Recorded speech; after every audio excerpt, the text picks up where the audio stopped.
আওয়াজ হয়, পানির ভিতর থেকে আওয়াজ আসে, ও আমেনা, সরকারে কায়নাত, দু জাহানের সরদার হাবিবুল্লাহকে পেটে নিয়ে এত কষ্ট করে কূপের কাছে এসে পানি নেওয়ার প্রয়োজন ছিল না, পানির প্রয়োজন পড়েছে, আমাদেরকে জানাতে পারতে, বলতে পারতে, আমরাই আমাদের পক্ষ থেকে বাড়ি পর্যন্ত পৌঁছে দিতাম। সুবহানাল্লাহ, জোরে পড়েন। আব্বাজান শুধু তা না, আমার সন্তান আমার পেটে আসার পরে আমি যখন রাস্তা দিয়ে হাঁটি বের হয়ে যাই, কোথাও যেতে চাই, ওই সময় রাস্তার দুলি কোনাগুলো আমাকে সালাম জানায়। আব্বাজান, আমি যখন রুদ্রের টাইমে কোথাও হেঁটে যাই, তখন দেখি আকাশের মেঘমালা আমাকে ছায়া দিয়ে যায়। আমার বন্ধুগণ, কথাগুলো বুঝেন। হযরতে আমেনা বলছেন, আব্বাজান, শুধু এই কথা না, আরো আছে। যেই দিন আমার সন্তান আমার পেটে এসেছে, ওই দিন আমি স্বপ্নে দেখি 4 জন মহিলা আমার ঘরে হাজির হয়েছেন। একজনের নাম জানি না, আমি 3 জনের নাম বলতে পারি। আব্দুল মুত্তালিব বলেন, কারা এসেছে তুমি আমাকে বলো।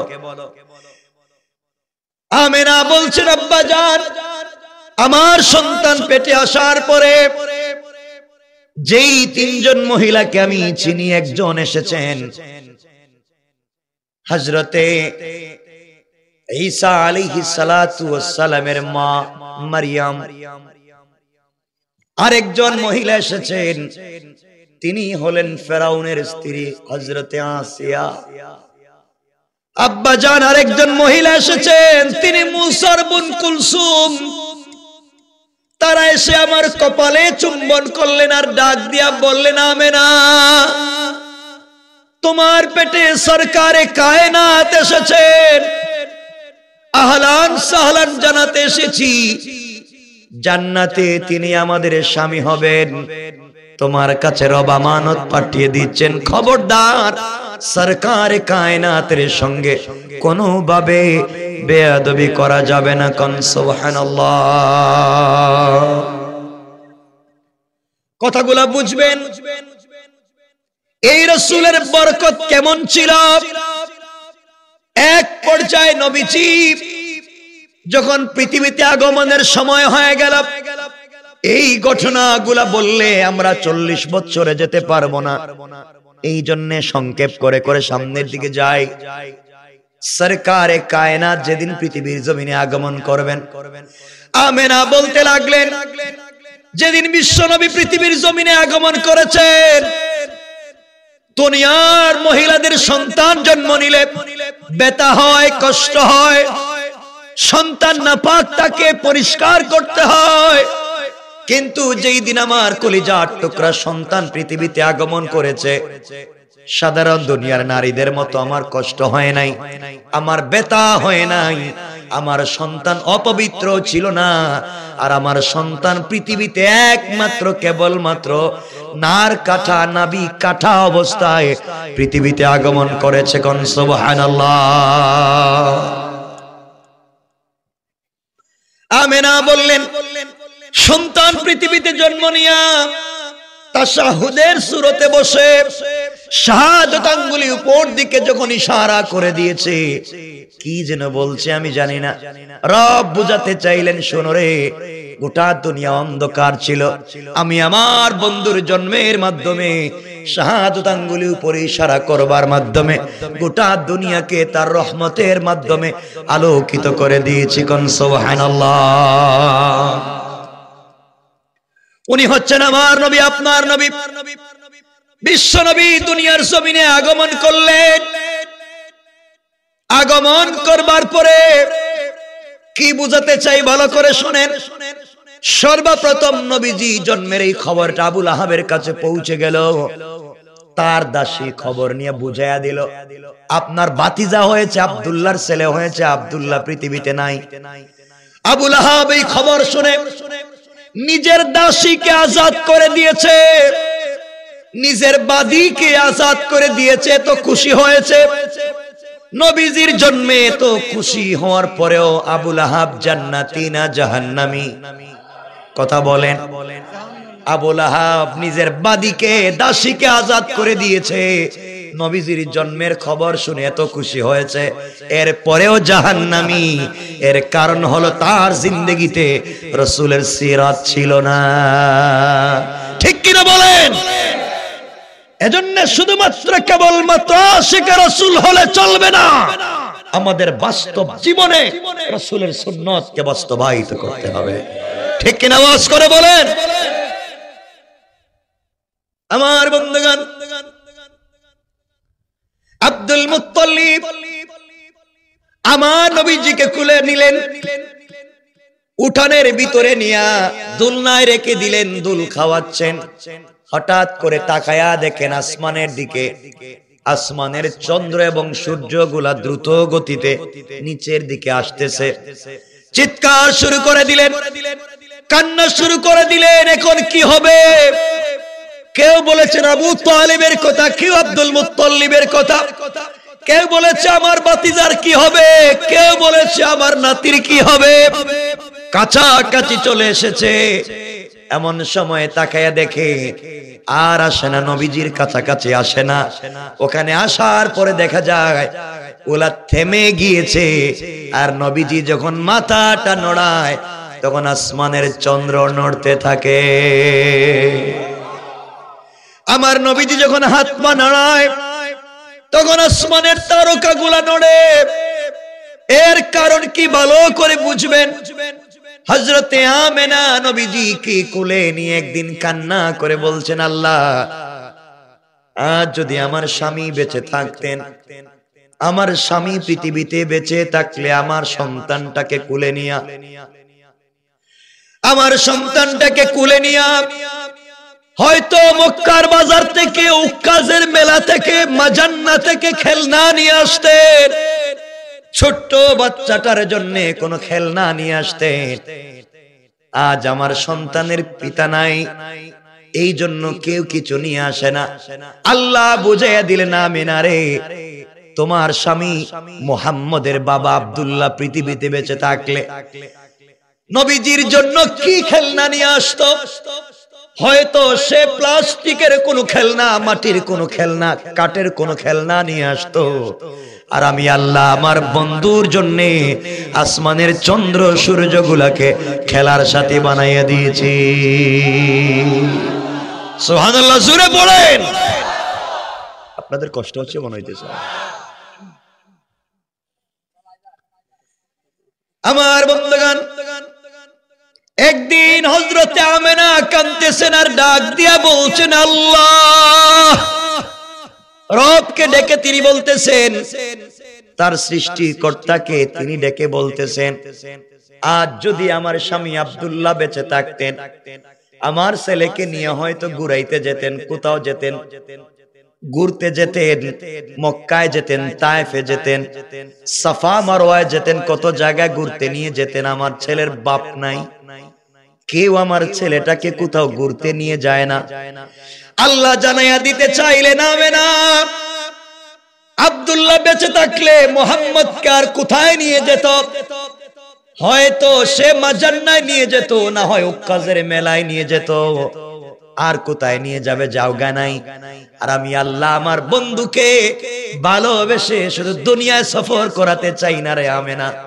আমি আল্লাহ আমার বন্ধুকে সফর করাইয়া, আমি আল্লাহ বাইতুল মুকাদ্দাস থেকে সব আসমান পার করে জান্নাত দেখায়া, সিদরাতুল মুনতাহা দেখায়া, আমি আল্লাহ যে আরশে আজিমে, আল্লাহু আরশে ইস্তাওয়া, আমি আল্লাহ যে আরশে আজিমে থাকি, ওখানে নে ফাকাবা কাউসাইনি আও আদনা, দনুক বাঁকা করলে যত কাছাকাছি চলে আসে, আমি আর আমার বন্ধুকে তত কাছাকাছি বসায়া কথা বলার ওয়াদা দিলাম।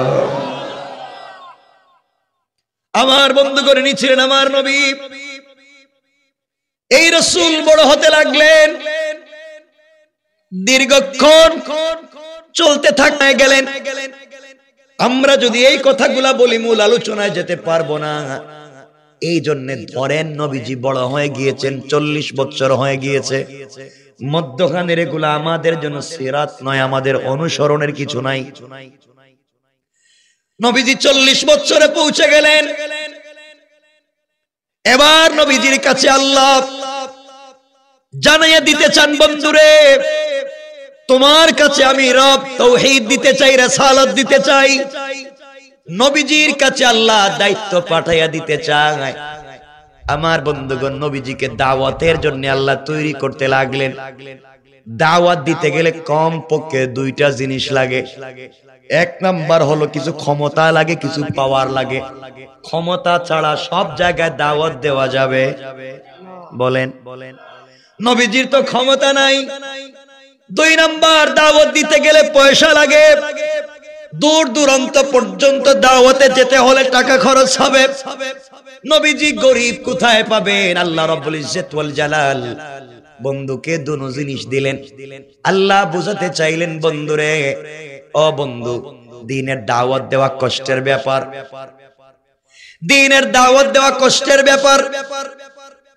ওয়াদানা আনকা উযরাক, আপনার বুকের উপরে যে চাপ ছিল, কষ্ট ছিল, আল্লাযী আনকাযা যাহরাক, যে বুকের চাপকে আপনি কষ্ট মনে করতেন, আমি আল্লাহ দূর করে দিয়েছি। 1 নম্বরে মক্কার সবথেকে ধনী শিল্পপতি নারী হযরতে খাদিজাকে তোমার প্রেমে ফেলে দিয়া ওই মেয়েটাকে তোমার কাছে বিয়ে দিয়ে তার সমুদয় সম্পত্তি ইসলামের রাস্তায় ব্যয় করে দিয়ে ইসলামের সমুন্নত ক্ষমতা আমি বাড়াইয়া দিলাম। সুবহানাল্লাহ, জোরে পড়েন না। মুহাম্মদ দ্বীনের দাওয়াত দিতে ক্ষমতা লাগে। তোমাকে এমন একটা বংশে দিয়েছি যার নাম কুরাইশ। সমাজে তাদের পাওয়ার আছে, ক্ষমতা আছে। তোমার চাচা আবু তালেব, সে কালিমা পড়ে নাই, কিন্তু আবু তালেব তো আমার নবীজিকে হাতে করে নিয়া কাবা চত্বরে দাঁড়িয়ে বলেছিলেন, মক্কাবাসী শোনো, আমার বাতিজা কি বলছে তোমরা জানো আর আমি জানি। আমার বাতিজা নতুন দ্বীনের দাওয়াত দিচ্ছে, তোমাদের ভালো লাগলে মানবে, ভালো না লাগলে মানবে না। কিন্তু কেউ যদি আমার বাতিজার দিকে আঙ্গুল উঠাইয়া তাকায়, চোখ লাল করে তাকায়, আমি আবু তালেব কালিমা না পড়তে পারি, কিন্তু আমার বাতিজার বিরুদ্ধে দাঁড়িয়ে গেলে তাকে জিন্দেগিতে আস্ত রাখবো না। আল্লাহু আকবার বলেন। নবীজি 2টা জিনিস পাইলেন। আমি মূল বিষয় যেটা বুঝাতে চাইবো, হয়তো আপনারা বুঝতে পারবেন। দ্বীনের দাওয়াত দিতে যে 2টা জিনিস লাগে, দুটোটা এখন রাসূলের কথা বলেন, সবাই বলেন, আর একটু জোরে বলেন। আপনাদের মনে কষ্ট হইতেছে?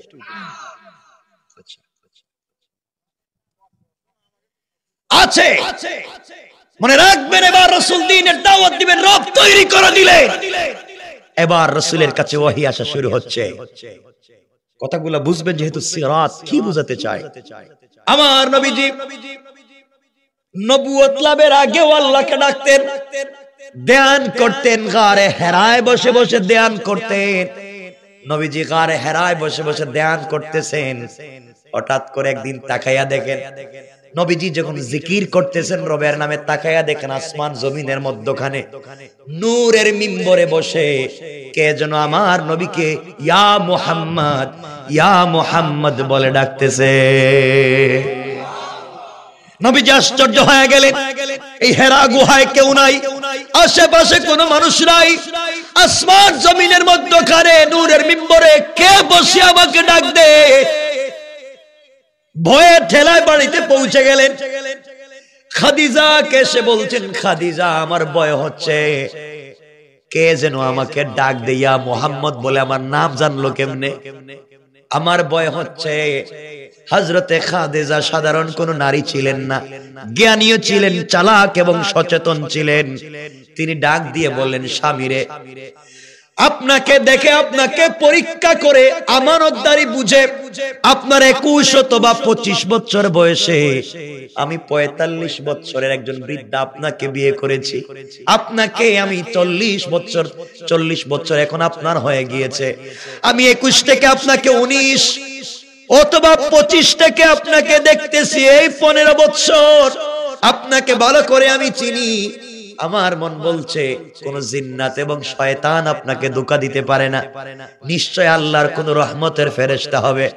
আর যদি আপনাকে এভাবে ডাক দে, আপনি বলবেন প্রতিদিন ডাকো কেন, কিছু বলার থাকলে বলে দাও। আল্লাহু আকবার।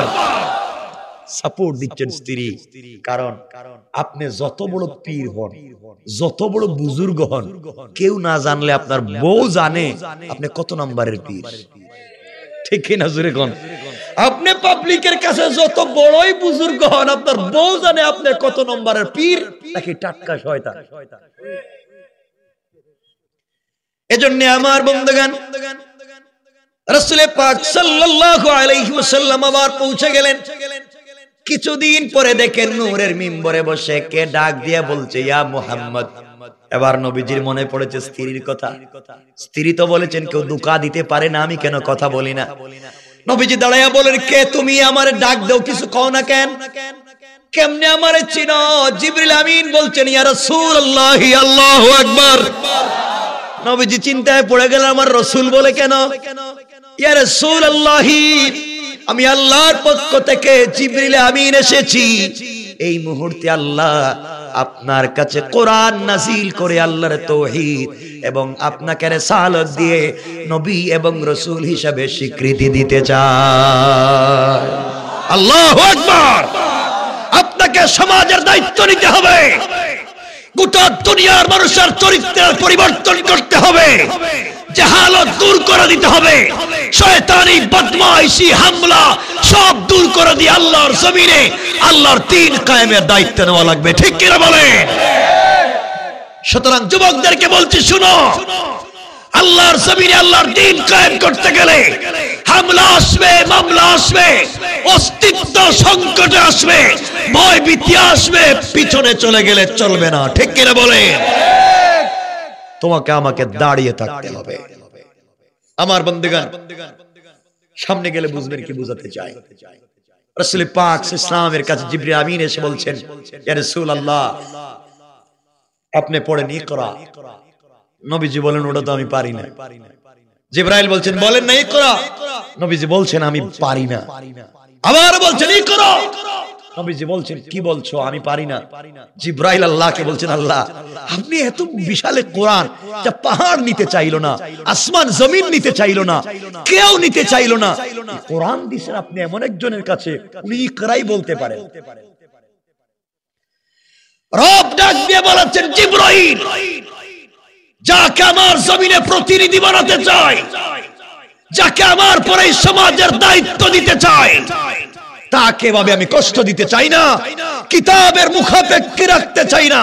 জিবরাইল, তোমার বুকটা আমার রাসূলের বুকের সঙ্গে লাগায়া দাও, সিনাটা সিনার সঙ্গে লাগায়া দাও, আর আমি আল্লাহর নিজ জিম্মাদারিতে 30 পারা কোরআন তার সিনায় নাজিল করার দায়িত্ব নিয়ে নিলাম। এজন্য ইলম সিনাদের সিনা, ইলম এক সিনা থেকে আরেক সিনায় যায়। আমার বন্ধুগণ, কথাগুলা বুঝেন। এবার আমার নবীজি রিসালাত এবং নবুয়ত নিয়ে বাড়িতে ফিরলেন। সংক্ষেপ করে করে বলে যাই, তাহলে বুঝবেন। নবীজির কাছে বাড়িতে পৌঁছে গেলেন, জ্বর উঠে গিয়েছে। জিবরাইলের সঙ্গে প্রথম ধাক্কা, কারণ জিবরাইলের সঙ্গে প্রথম ধাক্কা লেগেছে, জ্বর উঠে গিয়েছে। সমাজে দেখবেন ভালো মানুষের চেহারা দেখলে কিছু মাস্তানও কালো হয়ে যায়। বাংলাদেশে কিছু নতুন মাস্তানের আবির্ভাব হয়েছে, তারা আল্লাহর নাম নিলেই তাদের খারাপ লাগে, তাকবীর শুনলে তাদের খারাপ লাগে, ইসলামী আন্দোলনের কর্মী দেখলে তাদের জঙ্গি সন্ত্রাসী বলতে মন চায়। ঠিক কিনা বলেন? মনে রাখবেন, এই জমিন আল্লাহর, এই জমিনে শুধুমাত্র কেবলমাত্র হুকুম চলবে আল্লাহর। যাদের কাছে তাকবীরের আওয়াজ শুনলে খারাপ লাগে, শরীরে চুলকায়, মনে রাখবেন এরা হলো এই জামানার আবু লাহাব আর আবু জাহাল। কোন ঠিক কিনা? আমার মুসলমান বন্ধুগণ, ঘরে আসবার পরে যখন কাঁপতেছেন, জ্বর উঠে গিয়েছে, হযরতে খাদিজা বলছেন, স্বামী কি হলো? নবীজি বলছেন, না কিছু হয় নাই। খাদিজা বলছেন, আপনি আমার কাছে কিছুই গোপন করবেন না, আপনাকে খুব ভালো করে আমি চিনি, আপনি সহজ সরল মানুষ। কেন আপনার জ্বর উঠেছে? ভয় পাইছেন কিনা? কোথাও কিছু হয়েছে কিনা আমাকে বলেন। নবীজি চিন্তা করলেন, আমি যদি বলি আমি নবী এবং রাসূল, আর আমার স্ত্রী যদি আমার কথা বিশ্বাস না করে, এর চাইতে লজ্জার আর কিছু হতে পারে না যে বউ আমার কথা শুনে না। এই জন্য নবীজি বলতে চায় না, কারণ আপনার কথা বউ কেমনে শুনবে? আপনার কথা সারা দুনিয়ার মানুষ শুনলেও বউ শুনবে না। এর অর্থ বউ জানে আপনি কত নম্বরের বাটপার। কথা কোন নাকি? আল্লাহ রাসূল চিন্তা করলেন, আমি এখন স্ত্রীর কাছে যদি বলি আর স্ত্রী যদি বিশ্বাস না করে, লজ্জার বড় হয়ে যাবে। হযরতে খাদিজা চেপে ধরলেন, বলা লাগবে। এবার নবীজি বলছেন, খাদিজা, ওই যে নূরের মিম্বরে বসিয়া মুহাম্মদ বলে ডাক দিয়ে আজ তিনি পরিচয় দিলেন তিনি জিবরাইল, আর আমার কাছে কোরআন নাজিল করে নবুয়ত এবং রিসালাত দিয়ে আল্লাহ আজ থেকে আমাকে নবী এবং রাসূল বানিয়ে পাঠিয়ে দিয়েছেন। খাদিজা চোখের পানি ছেড়ে দিলেন আর ডাক দিয়া বললেন, স্বামী রে, কেন আমার কাছে গোপন করতেছেন? প্রথম যেদিন আপনাকে দেখেছিলাম আমি, যেদিন আপনার প্রেমে পড়েছিলাম, ওই দিন থেকে বুঝতে পেরেছি আপনি সাধারণ কোনো মানুষ না। এমন একটা দিনের অপেক্ষা তো আমিও করতেছিলাম। আপনি বলেন তো, এই পর্যন্ত কাউকে দিনের দাওয়াত দিয়েছেন কিনা? নবীজি বললেন, খাদিজা, না, মাত্র আসলাম করে, কারোর সাথে শেয়ার করি নাই। হযরতে খাদিজা বললেন, দেরি করতে চাই না, কে বলেছে জানতে চাই না, আপনি হাত বাড়াইয়া দেন, হাত লম্বা করে দেন, আর পৃথিবীর জমিনে প্রথম মুসলমান আমাকে বানাইয়া ধন্য করে দে। সুবহানাল্লাহ, একটু জোরে বলেন না সুবহানাল্লাহ। কেমন স্ত্রী, কেমন স্বামী। এজন্য যারা এই পৃথিবীতে দ্বীনের দাওয়াত দিয়েছেন তারা ঘর থেকে সাপোর্ট পেয়েছেন, আর না হয় তো স্টিম রুলার যায়, নির্যাতন যায়। নির্যাতনের পরে ঘরে গেলে শান্তি মিলে, কারণ ঘরের ভিতরে গেলে সাপোর্ট পায়। আমার বন্ধুগণ, দ্বীনের দাওয়াত চলতে লাগলো। নবীজির কাছে আয়াত নাজিল হয়ে গেল, ওয়া আনযির আশীরাতাকাল আকরাবিন। পয়গম্বর আরবি, এবার শুধু ঘরের ভিতরে না, আপনার প্রতিবেশীকে দ্বীনের দাওয়াত দেন, আপনার আশেপাশের লোকগুলাকে দ্বীনের দাওয়াত দেন। দাওয়াত দুটা, একটা তাওহীদ আর একটা রিসালাত, আর কোনো দাওয়াত নাই। দুনিয়ার মানুষের কাছে দাওয়াত দেওয়ার আগে আপনার আশেপাশে আপনার প্রতিবেশী কুরাইশ মক্কার নেতা লিডারদেরকে দ্বীনের দাওয়াত দেন। নবীজি যখন আদিষ্ট হলেন, আল্লাহ পাকের কাছ থেকে হুকুম প্রাপ্ত হয়ে পৌঁছে গেলেন একদিন সকালবেলা সাফা পাহাড়ে। আমার নবীজি সাফা পাহাড়ে আরোহণ করলেন। কথাগুলো বুঝেন। সাফা পাহাড়ে আরোহণ করে সকালবেলা ইয়া সাবাহা বলে চিৎকার করলেন।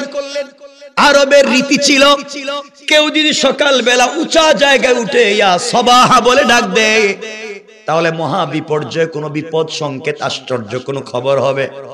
এই জন্য সবাই জড়ো হয়ে যায়। নবীজির এই চিৎকার শুনে মক্কার নেতা লিডারেরা সবাই পৌঁছে গেল সাফা পাহাড়ের নিচে। যারা যেতে পারলো না তারা প্রতিনিধি পাঠাইয়া দিল, দেখো তো মুহাম্মদ কি বলতে চায়। নবীজি পাহাড়ের উপরে, সবাই যখন পাহাড়ের নিচে, এবার নবীজি বললেন, শোনো কুরাইশেরা, শোনো মক্কার মানুষেরা, শোনো, তোমাদের কাছে আমি জানতে চাই, আগে বলো তোমাদের কাছে আমি কেমন মানুষ। দীর্ঘ 40 বছর প্লাস তোমাদের কাছে আমি বড় হয়েছি, আমাকে ছোট থেকে তোমরা বড় হতে দেখেছো, তোমরা বলো তো তোমাদের কাছে আমি কেমন। কথাগুলো এখন বুঝবেন। নবীজির বন্ধু বান্ধব, আত্মীয় স্বজন, কাছের মানুষ, প্রতিবেশী, গোষ্ঠীর মানুষ, ঘরের মানুষ, সবাই তো আমার নবীজিকে 40 বছর থেকে দেখেছে, চিনেছে। সবাই ডাক দিয়া বলছে, মুহাম্মদ ইবনে আব্দুল্লাহ, দীর্ঘ 40 বছর তোমাকে হতে দেখেছি, বড় হতে দেখেছি, এই পর্যায়ে আসতে দেখেছি। তোমার জিন্দেগিতে তুমি আমানতের খেয়ানত করো নাই, তোমার জিন্দেগিতে আমরা দেখি নাই মিথ্যা কোনো কথা বলো নাই, কারো সঙ্গে রাগ করে কোনো কথা বলো নাই। এই পৃথিবীতে তোমার মতো একটা ভালো ভদ্র মানুষ আর হয় না। নবীজি তাদের কাছ থেকে তার সম্পর্কে জানলেন, এরপরে বললেন, বলো তো আমি যদি এবার বলি তোমাদের উপরে তোমাদের বিরুদ্ধবাদীরা যুদ্ধ করবার জন্য পাহাড়ের ওপর প্রান্তে দাঁড়িয়ে আছে, তোমরা কি আমার কথা বিশ্বাস করবে? সকল কাফেরেরা, সকল মক্কাবাসী কুরাইশেরা এক বাক্যে ডাক দিয়ে বলে, মুহাম্মদ ইবনে আব্দুল্লাহ, তুমি এ কথা বলতে দেরি হবে, বিশ্বাস করে মানতে দেরি হবে না, কারণ তোমাকে আমরা ভালো করে চিনি। তুমি বলবে আর মানবো না, এটা হতে পারে না। এবার নবীজি বললেন, তাহলে শোনো, পাহাড়ের অপর প্রান্ত থেকে কাফেরেরা তোমাদেরকে আঘাত করতে পারে, এর চাইতে ভয়ঙ্কর একটা খবর শোনো। আমি দেখতে পাচ্ছি তোমরা দেবদেবীর পূজা করো, মূর্তি পূজা করো, পাথরের পূজা করো, আগুনের পূজা করো, গাছের পূজা করো। পূজার মাধ্যমে তোমরা জাহান্নামী হয়ে গিয়েছো, জান্নাতে যাওয়ার কোনো সম্ভাবনা নাই। সুতরাং আল্লাহ রাব্বুল ইজ্জত ওয়াল জালাল আমাকে জামানার জন্য নবী এবং রাসূল বানিয়ে পাঠিয়ে দিয়েছেন। আজ থেকে আমি নবী এবং রাসূল, আসলিম তাসলাম, ইসলাম কবুল করো, শান্তিতে থাকতে পারবে, জান্নাত পাবে, জাহান্নামের আগুন থেকে বাঁচবে। এই খবর তোমাদেরকে দেওয়ার জন্য একত্রিত করেছি। আমার নবীর বন্ধু বান্ধব, আত্মীয় স্বজন, গোষ্ঠীর মানুষ, এলাকার মানুষ, নেতা লিডার সবাই কিং কর্তব্য বিমূঢ়। হঠাৎ করে মুহাম্মদ কি বলতেছে? নবীজি তো একটু আগে স্বীকৃতি আদায় করলেন তাদের কাছ থেকে তিনি কেমন, এখন সবাই এক বাক্যে কেমনে বলবে তিনি খারাপ বলতেছেন? কেউ কোনো কথা বলে না, সবাই নিস্তব্ধ হয়ে গিয়েছে, নিশ্চুপ হয়ে গিয়েছে। এই নিস্তব্ধতা ভেঙে একটা লোক দাঁড়িয়ে গিয়েছে, কোরআনের ভাষায় যার নাম আবু লাহাব, যাকে বলা হতো আব্দুল উজ্জা। আবু লাহাব দাঁড়িয়ে গিয়েছে, হাতের মধ্যে পাথর নিয়ে ডাক দিয়ে বলেছে, তাব্বান লাকা ইয়া মুহাম্মদ আলিহাদা জামাতানা আয়দাউতানা। ও মুহাম্মদ ইবনে আব্দুল্লাহ, তুমি ধ্বংস হও, তোমার পুরা দিন ধ্বংস হোক। তুমি এই কথাগুলা বলবার জন্য কি আমাদের গুরুত্বপূর্ণ সময় নষ্ট করে দাওয়াত করে একত্রিত করেছো? আমি আপনাদের কাছে জানতে চাই, 1 মিনিট আগে এই লোকগুলাই নবীজিকে বলেছে পৃথিবীর উত্তম চরিত্রবান একমাত্র মহাপুরুষ তিনি। 1 মিনিট পরে তাওহীদ আর রিসালাতের কথা বলবার পরে তাকে গালি দিতে শুরু করেছে। দুটা কথা মনে রাখবেন। 1 নাম্বার, গালি দিতে শুরু করলে কেন? আমরাও তো কালিমার দাওয়াত দেই, নবীজি দাওয়াত দিলেন, নবীজির দাওয়াত শুনে নবীজিকে পিটাতে চায়, মারতে চায়। আর আমরা দাওয়াত দিলে আমাদেরকে মিষ্টি খাওয়ায়, জিলাপি খাওয়ায়, বাড়িতে দাওয়াত দেয়। এর কারণ হলো আমাদের যেই দাওয়াত চলতেছে এটা অবশ্যই অবশ্যই রাসূলের নবী ওয়ালা রিসালাতের দাওয়াত নয়। নবীজির রিসালাতের দাওয়াত কালিমা যদি মানুষের কাছে বুঝাইয়া দিতে পারতাম, ওই সময়কার মানুষ যেভাবে কালিমাকে ভয় পেত, আজকালকের মানুষও ভাবে কালিমাকে ভয় পেত। এর কারণ হলো আজকের মানুষ কালিমা পড়ে কিন্তু কালিমার মৌলিক শিক্ষা জানে না, কালিমা পড়লে কি হবে। আর ওই সময়কার কাফেরেরা জানতো কালিমা পড়লে অস্তিত্ব থাকবে না। ঠিক কিনা বলেন? আজ ওই ধরনের ইস্পাত কঠিন কালিমাওয়ালা যারা সমাজে আছে তাদেরকে বিভিন্ন যন্ত্র ভয় পায়। হযরত রাসূল পাক আশ্চর্য হয়ে গেলেন, সবার আগে দাঁড়িয়েছে আবু লাহাব। আবু লাহাব নবীজির কি হয়? সবাই বলে আর কি? আর কি? 3 পরিচয়। এক পরিচয় আবু লাহাব রাসূলের চাচা, আরেক পরিচয় আবু লাহাবের 2 ছেলে উতবা এবং উতাইবার কাছে রাসূল 2 মেয়ে বিয়ে দিয়েছিলেন, এই হিসাবে বিয়াই। আর আরেক পরিচয় হলো আবু লাহাব এবং রাসূল একসাথে বড় হয়েছেন, চাচা এবং ভাতিজা বাল্য বন্ধু ছিলেন, একসাথেই তারা বড় হয়েছে। একদিকে বন্ধুত্ব, অপরদিকে বিয়াই, অপরদিকে চাচা ভাতিজা। এই লোকটাই প্রথমে দাঁড়িয়েছে নবীজিকে মারবার জন্য। সবথেকে বড় পরিচয় হলো আবু লাহাব নবীজির ঘরের মানুষ। কিছু বললেন? ঘরের লোক না বাইরের লোক? মক্কার সমস্ত মানুষেরা কালিমার দাওয়াত শুনবার পরে কেউ প্রতিবাদ করে নাই। সর্বপ্রথম যে প্রতিবাদ করেছে সে কিসের লোক? সবাই বলেন ঘরের লোক। সুতরাং আজও দ্বীনের দাওয়াত দিতে গেলে সমাজের সকল জায়গায় যত জায়গায় বাধা প্রাপ্ত হওয়া যায়, বাহিরের লোক তত বাধা দেয় না। আমাদের মতো দাড়িওয়ালা, টুপিওয়ালা, পাঞ্জাবিওয়ালা ঘরের লোক ইসলামের সব থেকে বেশি দুশ্মনী করে যাচ্ছে। আমাদের দুশ্মন তো ঘরের লোক, বাহিরের লোকরে গালি দিয়া লাভ। আমার কথা কি বুঝতে পারতেছেন আপনারা? কথাগুলা বুঝবেন, এভাবে মৌলিক কথাগুলা বুঝবেন আমার বন্ধুগণ। এবার নবীজি সাল্লাল্লাহু আলাইহি ওয়াসাল্লাম দ্বীনের দাওয়াত দিলেন। নির্যাতনের স্টিম রুলার চলে আসলো, নির্যাতন শুরু হয়ে গেল। এবার নবীজিকে আল্লাহ সাপোর্ট দিবেন কেমনে বুঝাতে চাই যে কথা। দ্বীনের দাওয়াত তো শক্ত বডিতে দেওয়া শুরু করেছো, এখন নির্যাতন আসবে, অবরোধ আসবে, প্রতিরোধ আসবে, তোমাকে প্রতিহত করা লাগবে। কেমনে ধৈর্য ধরা লাগবে জানার দরকার আছে। এই জায়গায় আয়াত নাজিল হতে লাগলো। আমার নবীজিকে আবু লাহাব গালি দিল, গালি দিয়ে বলছে মুহাম্মদ তুমিও পাগল, তোমার আল্লাহ পাগল। নাউজুবিল্লাহ বলেন। নবীজি চোখের পানি ছেড়ে আল্লাহকে ডাক দিয়া বলেছেন, আল্লাহ তাআলা আবু লাহাব আমাকে গালি দিয়েছে, আমার যায় আসে না। আমাকে পাগল বলেছে, আমার যায় আসে না। আমাকে মারবার হুমকি দিয়েছে, আমার যায় আসে না। কিন্তু আল্লাহ তোমাকে গালি দিয়েছে, আমার সহ্য হয় না। তোমাকে গালি দিয়েছে, আমার বরদাস্ত হয় না। আওয়াজ হলো, আওয়াজ আসলো, পয়গম্বর আরবি, ও হাবিবুল্লাহ, তোমাকে আমি হাবিব বানিয়েছি, খলিল বানাই নাই। তোমাকে হাবিব বানিয়েছি। আমি আল্লাহ ঘোষণা করে দিলাম, কেউ যদি আমাকে গালি দেয় মাফ, কেউ যদি আমার কোরআনকে গালি দেয় মাফ, কেউ যদি আমার ঘরকে গালি দেয় মাফ, কেউ যদি আমি আল্লাহর অস্তিত্বকে বিশ্বাস করে না মাফ। কিন্তু যারা আমার বন্ধু, যার কারণে ইসলামী আন্দোলন সমাজে প্রতিষ্ঠা করতে চায়, সেই ইসলামী আন্দোলনের নেতা হাবিবুল্লাহকে যারা গালি দিবে, আমি আল্লাহ এক সেকেন্ডের জন্য তাদেরকে মাফ দিতে পারি না। আল্লাহু আকবার বলেন। রব বলেছেন আমাকে গালি দিলে মাফ করে দিতে পারি, যারা কোরআনের কাজ করে তাদের বিরুদ্ধে আচরণ করলে কোনো মাফ নাই। এবার আল্লাহ আয়াত নাজিল করে দিতে লাগলেন। কোরআনে কারীমের 30 নম্বর পারার যে সূরা আপনারা ভালো করে জানেন, তাব্বাত ইয়াদা আবি লাহাব নাজিল হতে লাগলো। আমরা এখানে সচরাচর বুঝি আবু লাহাব নবীজিকে গালি দিয়েছে, আল্লাহ শক্ত ভাষায় তাকে হস্ত ধ্বংস করেছেন, সম্পত্তি ধ্বংস করেছেন, তার সন্তান সবকিছু ধ্বংস করবার ওয়াদা দিয়েছেন। কিন্তু এই সূরার মধ্যখানে আল্লাহ একটা শব্দ যোগ করে দিলেন, ওয়ামরাআতুহু হাম্মালাতাল হাতাব। আল্লাহ একটা শব্দ যোগ করে দিলেন। শুধু আবু লাহাবকে নষ্ট করি নাই, আবু লাহাবের স্ত্রীরেও ধ্বংস করলাম। এখন কথা আসলো, আবু লাহাবের স্ত্রীকে ধ্বংস করবার কথা আল্লাহ বললেন কেন? হাম্মালাতুনের দুইটা তাফসীর।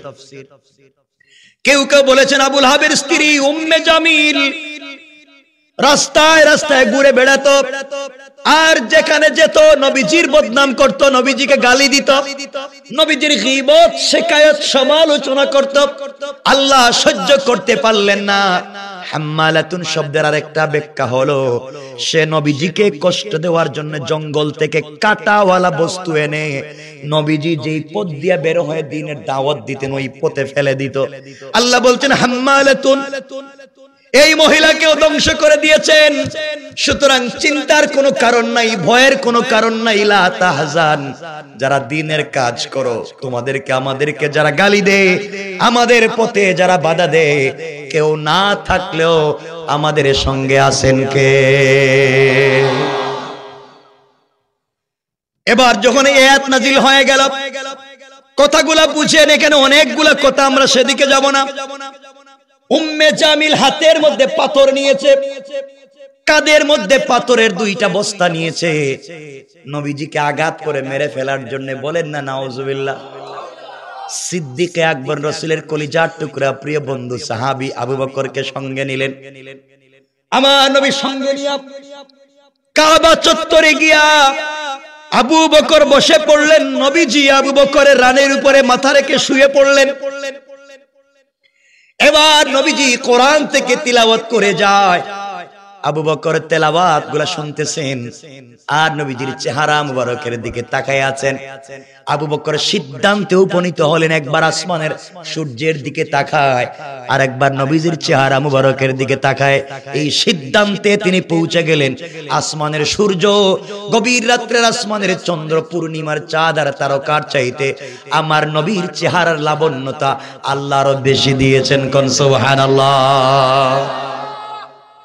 নবীজি কোরআন তিলাওয়াত করেন, হযরত আবু বকর নিজের কান দিয়ে শুনেন, দুইটা চোখ দিয়ে নবীজিকে দেখেন।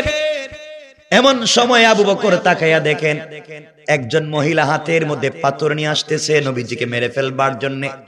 আবু বকর বলছেন, ইয়া রাসূলুল্লাহ, ইয়া হাবিবাল্লাহ, একজন মহিলা যদি আপনাকে আঘাত করে তার চাইতে লজ্জার কিছু হতে পারে না। মেয়ে মানুষ কি আপনাকে মারতে পারে? আপনি কি করবেন? প্রতিবাদ করবেন কিনা? আমার নবী মুচকি হাসে আবু বকরকে ডাক দিয়া বলছেন, আবু বকর, চিন্তার কোনো কারণ নাই। রব বলে দিয়েছেন আমি কোরআনের কাজ করি, কোরআনের মেহনত করি। যারা আমাকে গালি দিতে আসবে, যারা আমাকে মারতে আসবে, আমি যেন আল্লাহর কোরআন থেকে তেলাওয়াত করি। আল্লাহ পাক জানিয়ে দিয়েছেন এই কোরআন তেলাওয়াতের বরকতে আল্লাহ কাফের থেকে বাঁচাইয়ে দিবে। আল্লাহু আকবার। আজ কোরআন পড়তে পারি না, কোরআনকে কাছে রাখতে পারি না। আরে কোরআন তো একটা অ্যাটম বম, কোরআন একটা জিনিস। আস্তে আস্তে করে উম্মে জামিল কাছে চলে আসলো। আবু বকর তাকায়া দেখেন নবীজির চাচি এবং বিয়াইন। ডাক দিয়া বলছেন, ইয়া রাসূলুল্লাহ, আপনার চাচি এবং বিয়াইন এসেছে আপনাকে মারবার জন্য। আপনি বলেন না আমি আজকে তাকে জিন্দেগি উঠাইয়া দেই জমিন থেকে। নবীজি বললেন, আবু বকর চিন্তা করো না, আমি ভয় পাই না। আল্লাহ আমাকে বলেছেন আমার কাজ করো, আমি তোমার সাথে আছি, আমার কোরআন থেকে তেলাওয়াত করে কিছু হবে না। আবু বকর চিন্তা করো না। এবার নবীজি কোরআন থেকে তেলাওয়াত করতেছেন। আবু বকর নিজের কানে আমার নবীজির তেলাওয়াত শুনেন। নবীজি আবু বকরের রানের উপরে মাথা রেখে শুয়ে আছেন। উম্মে জামিল দৌড়াইয়া সরাসরি সোজাসুজি নবীজির সামনে দাঁড়িয়ে গেল।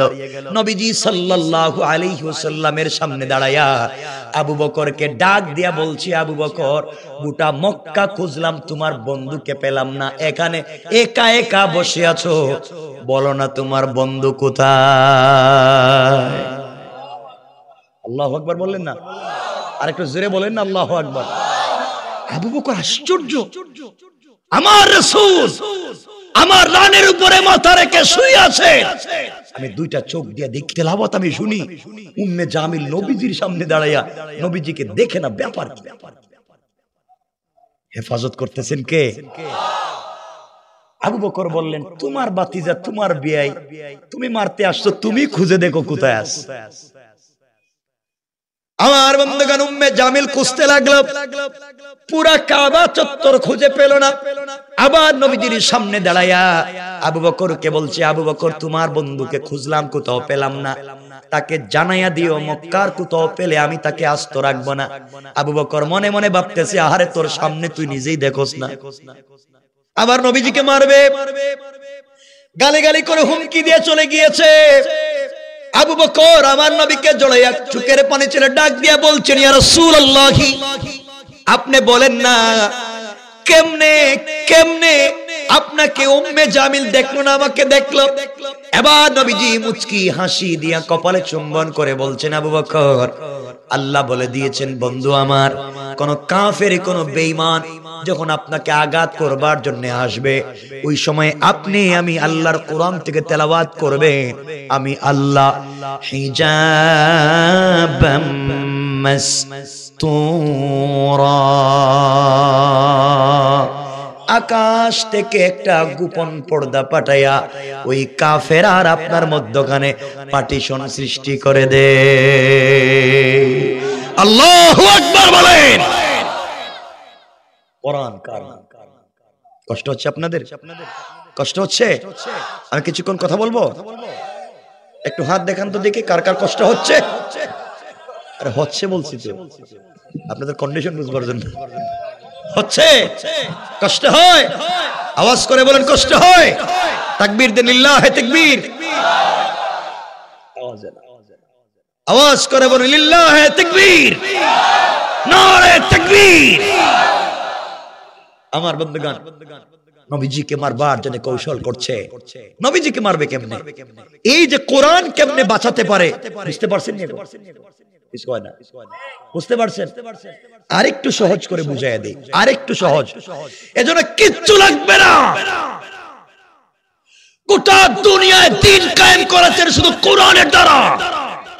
আজও কিচ্ছু লাগবে না, শুধু কোরআন থাকলেই চলবে। এজন্য বলছে শোনো, রাসূল কোরআনের মাধ্যমে কেমনে বাঁচলেন আরেকটু সামনে বলে মূল আলোচনা সংক্ষেপ করে দেব। নবীজি যেদিন হিজরত করে মক্কা থেকে মদিনায় গেলেন, মনে রাখবেন ঘটনা বলতেছি না, আমার মূল আলোচনা আমরা এখনো আছি ওয়ানদির আশিরাতাকাল আকরাবিনে।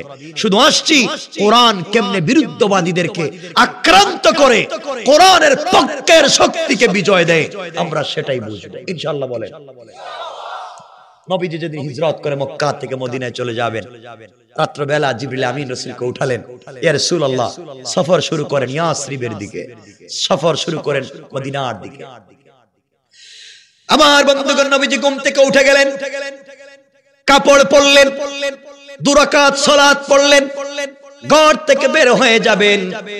হঠাৎ করে তার কানে আওয়াজ আসলো, গড়ের চতুর্দিকে কাফেরেরা বেষ্টন করে রেখে দিয়েছে। গড়ের চতুর্দিকে কাফের নেজা নিয়ে, বল্লম নিয়ে, তীর নিয়ে দাঁড়িয়ে আছে, যে কোনো সময় নবীজিকে আঘাত করবে, নবীজিকে মেরে ফেলবে। এবার আমার নবী আল্লাহকে ডাক দিয়া বলছেন, আল্লাহ তাআলা আপনি আমাকে বের হয়ে মদিনায় যাইতে বলেছেন, ঘর থেকে বের হতে আমাকে বলেছেন, অথচ আমার ঘরের চতুর্দিকে কাফেরেরা দাঁড়িয়ে আছে, ঘর থেকে বের হলে আমাকে মেরে ফেলবে। আল্লাহ কেমনে বললেন আমি ঘর থেকে বের হব?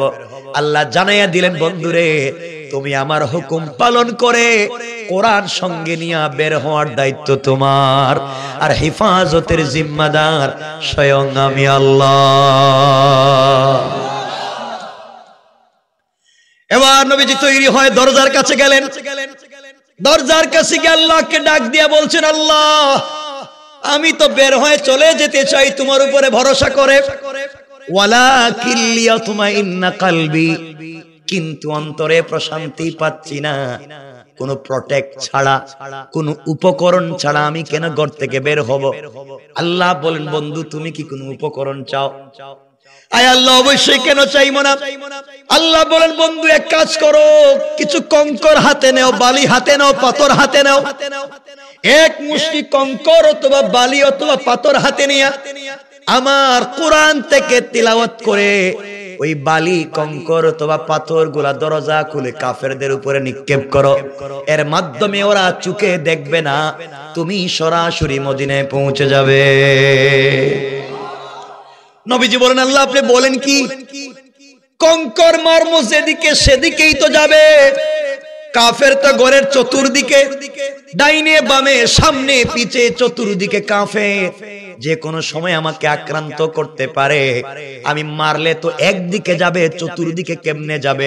আল্লাহ বলেন, বন্ধুরে কোরআন থেকে তেলাওয়াত করে কঙ্কর গুলা নিক্ষেপ করার দায়িত্ব সামনের দিকে তোমার, আর চতুর্দিকের কাফেরদের চুকে চুকে পৌঁছে দেওয়ার জিম্মাদার আমি আল্লাহ।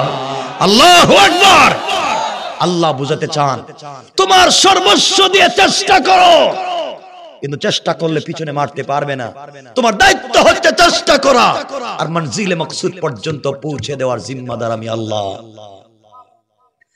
এবার নবীজি দরজা খুললেন, কঙ্কর হাতে নিলেন, সামনের দিকে নিক্ষেপ করলেন, চতুর্দিকের কাফেরদের চোখে পড়ে গেল। কাফেররা আমার নবীজিকে দেখলো না। নবীজি পৌঁছে গেলেন মদিনায়। একদিন আল্লাহ সুযোগ বুঝে আমার নবীজিকে ডাক দিয়ে বলছেন, বন্ধু এবার বলো না ওই দিন কেমনে বেঁচে গেলা? কেউ তোমাকে মারলো না, কেমনে বাঁচলা? তুমি তো শুধু সামনের দিকে পাথর মারলা, পিছনে ডাইনে বামের কাফেররা তোমাকে মারলো না, দেখলো না, ব্যাপার কি? নবীজি বলছেন, আল্লাহ তাআলা আমি জানি না, আপনি বলেন। এবার আমার আল্লাহ বলতে লাগলেন, বন্ধুরে আপনি কোরআনের জন্য কষ্ট করতেছেন, কোরআনের হুকুম কায়েম করবার আন্দোলন করতেছেন, আপনাকে বাঁচাবার দায়িত্ব আমার। আপনি যখন আমার কোরআন থেকে তেলাওয়াত করে ঘর থেকে বের হয়েছেন, আমার উপরে ভরসা করেছেন বন্ধু, আপনি জানেন না কেমনে বাঁচাইয়া দিলাম আমি। আল্লাহ রাব্বুল ইজ্জত ওয়াল জালাল বললেন, ওয়ামা রামাইতা ইযা রামাইতা ওয়ালাকিন্নাল্লাহ